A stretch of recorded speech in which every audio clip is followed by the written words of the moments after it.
নমস্কার বন্ধুরা, ছোটবেলায় স্কুলের গেটের বাইরে ঝাল লবণ আর বিট লবণ দিয়ে শালপাতায় করে যে কুলের আচার পাওয়া যেত, তার স্বাদ এখনও আমার মুখে লেগে আছে।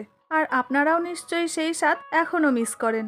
ড্রিম রেলিশের পক্ষ থেকে আপনাদের সবাইকে জানাই সাদর আমন্ত্রণ। তাহলে চলুন বন্ধুরা, ছোটবেলায় যেরকম কুলের আচার আমরা স্কুলের গেট থেকে বাড়ি ফেরার পথে কিনে খেতাম, ঠিক সেরকম কুলের আচার আমরা বাড়িতেই বানিয়ে নিই। কুলের আচার বানানোর জন্য এখানে আমি 2 কেজি কুল কিনে নিয়ে এসেছি। আর বাজার থেকে কুলটা কিনে নিয়ে এসে ভালো করে ধুয়ে জলের মধ্যে ভিজিয়ে রেখেছি। আর এইভাবে ভিজিয়ে আপনাদের প্রায় 30 মিনিটের জন্য রেখে দিতে হবে। তবে অবশ্যই কুলের এই বোটাগুলো ফেলে দেবেন। এবার কুলের আচার বানানোর জন্য একটা ভাজা মশলা বানিয়ে নেব। আর ভাজা মশলাটা বানানোর জন্য এখানে নিয়েছি 7 থেকে 8টা শুকনো লঙ্কা, 3টে তেজপাতা, 2 চামচ গোটা ধনে, 1 চামচ গোটা জিরে, 1 চামচ মৌরি আর 1/2 চামচ কালো জিরে। এবারে এই সমস্ত উপকরণগুলো নিয়ে নিচ্ছি একটা কড়াইয়ের মধ্যে। আর তারপরে গ্যাসের ফ্লেমটা লো করে 1 থেকে 1.5 মিনিটের জন্য এই সমস্ত মশলাগুলো ভেজে নেব। আর যখন ঠিক এরকমভাবে ভাজা হয়ে যাবে, তখন মশলাটা একটা প্লেটের মধ্যে নামিয়ে যখন মশলাটা ঠান্ডা হয়ে যাবে তখন গুঁড়ো করে নেব। এবার কুলের আচারটা বানিয়ে নেওয়ার জন্য কড়াইতে দিয়ে দিলাম 50 গ্রাম সর্ষের তেল। আর তেলটা যখন গরম হয়ে যাবে তখন এর মধ্যে দিয়ে দিচ্ছি 1 চামচ পাঁচফোড়ন আর কয়েকটা শুকনো লঙ্কা।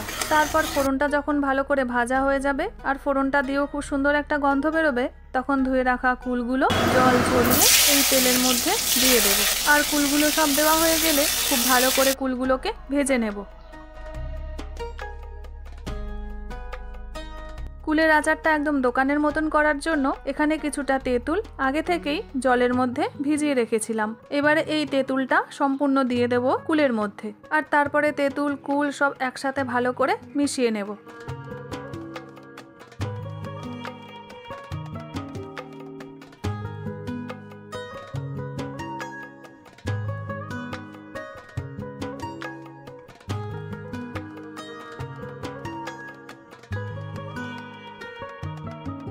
আর এই কুলের আচারটা আমি গুড় দিয়ে বানাবো, সেজন্য 2 কেজি কুলের জন্য এখানে নিয়েছি 1.5 কেজি আখের গুড়। প্রায় 8 থেকে 10 মিনিট ধরে কুলটা ভাজার পর যখন দেখবেন কুল থেকে এইভাবে জলটা ছাড়তে শুরু করেছে, তখন এর মধ্যে দিয়ে দেব পুরো গুড়টা।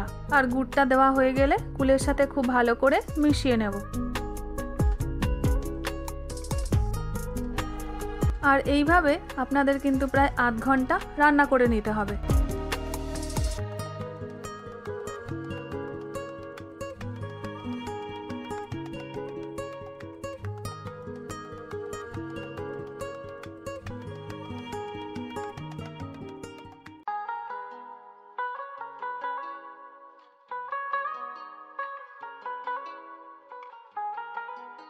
প্রায় আধ ঘন্টা পর প্রথমে যে মশলাটা ভেজে নিয়েছিলাম সেই মশলাটা এখানে গুঁড়ো করে রেখেছি। প্রায় আধ ঘন্টা পর যখন দেখবেন কুলের কালারটা একদম চেঞ্জ হয়ে এসেছে আর কুলটাও নরম হয়ে গেছে, তখন এর মধ্যে দিয়ে দিচ্ছি ভেজে রাখা মশলা। আর মশলাটা দিয়ে কুলের সাথে খুব ভালো করে মিশিয়ে নেব। আর মশলাটা দিয়ে যখন কুলের সাথে মেশাবেন তখন গ্যাসের ফ্লেমটা লোতে রেখে তারপরে কুলের সাথে মশলাটা খুব ভালো করে মিশিয়ে নেবেন। আর এইভাবে বেশিক্ষণ আর মেশাতে হবে না, 4 থেকে 5 মিনিট ধরে মিশিয়ে নিলেই তৈরি হয়ে যাবে আমাদের সবার পছন্দের কুলের আচার। আর এইভাবে কুলের আচার বানিয়ে ঠান্ডা হয়ে যাওয়ার পর একটা কাচের বয়মের মধ্যে রেখে দিতে হবে। তাহলে সারা বছর কুলের আচার নষ্ট হবে না, তবে মাঝে মাঝে কিন্তু অবশ্যই রোদে দিতে হবে।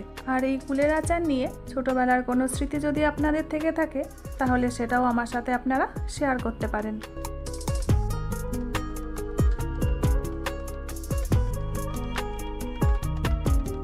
তাহলে বন্ধুরা, আজকে কুলের আচারের রেসিপি আপনাদের কেমন লাগলো সেটা কমেন্টে আমাকে জানাতে কিন্তু ভুলবেন না।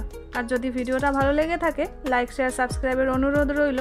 আবার দেখা হচ্ছে আপনাদের সাথে একটা নতুন এপিসোডে নতুন একটা রেসিপি নিয়ে।